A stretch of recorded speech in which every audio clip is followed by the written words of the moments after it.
العشرين كيجيكم الماتش تحكي لا كورة الفراجة الريتم ثقيل.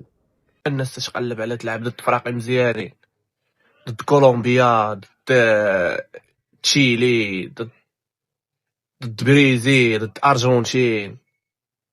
حنايا علاش نقلبوا نلعبوا ضد زامبيقيا النيجر باش في الاخر نربحوا بواحد.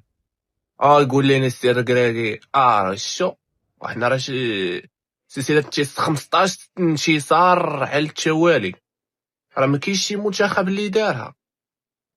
هو باش تعرفوا راه حنا المرشح الاول لكوب دافريك، راه ما كاينش شي واحد تيلعب كره قدنا، ما كاينش شي واحد تيفهم قدي. ايوا جمعوا فمكم المغاربه. المشكل في هادشي العشران وهو انه تنلعبوا ضد هاد المنتخبات وما تنطفروش وتنبانو زرقين، وفاش تيلعبوا لنا بلوك واش نتزيروا ما تنعرفوش كيفاش نكريو دي زوكازيون، كيفاش نحلوهم، كيفاش ندخلوا بالبالون. تيبقى تدور كره يا ما تدور، دور كره يا ما تدور، حتى الا جات شي اوكازيون راه تبارك الله عندنا القنابه، عندنا لي زاتاكو اللي ما يمكنش.